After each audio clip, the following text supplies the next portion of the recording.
standing here in one of the biomedical classrooms at the new McCracken County High School. And as you can see, it's a very large room, and if you point the camera over there. There's going to be a wall there that's going to cut it into 2 rooms. Then there'll be like a lab room. You can go back there and build your models and do some research on everything back there. Okay, so we just left one of the houses, and a lot of the questions we get is whether or not a student has to stay in that house the whole day.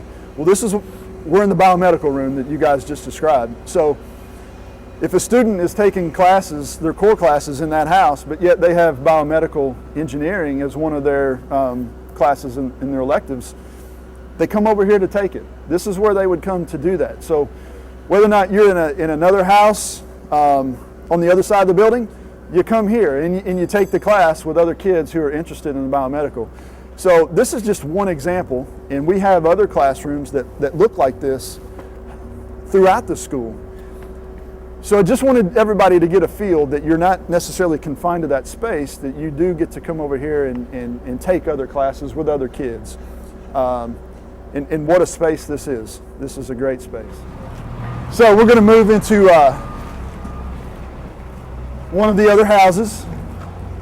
And so as you can see, if you're a student and you're walking into the house, you see a divide. You see this brick wall here. A house is downstairs and then upstairs, if you can kind of pan up, and you see the same wall starting to take shape up there. So you have a small learning community on one side of this wall and a small learning community on the other side of the wall, if you want to get a shot of that.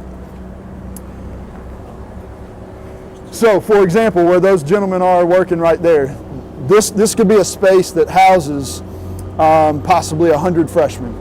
And then on the other side of this wall would be a place that would house possibly 100 sophomores. And then upstairs would be the juniors and seniors. That's how their classes would pan out. And so then, as the freshmen, as they move to be sophomores the following year, they go from there to this side. And as they move from sophomores to juniors, they'll go upstairs. But primarily their core classes would be right here in this area.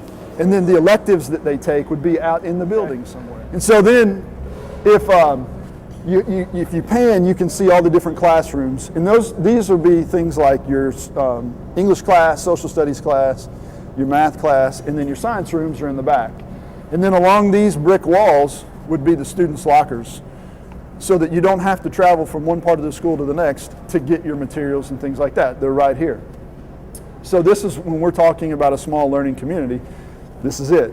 This is a part of it. And if you could also just envision tables, chairs in this area, so that if 2 teachers wanted to do a project, they've got the space to do that. If students wanted to come out and have some study space with other kids, they've got the space to do that here.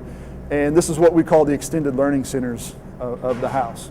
So just to get that terminology down, this is what this space is going to be.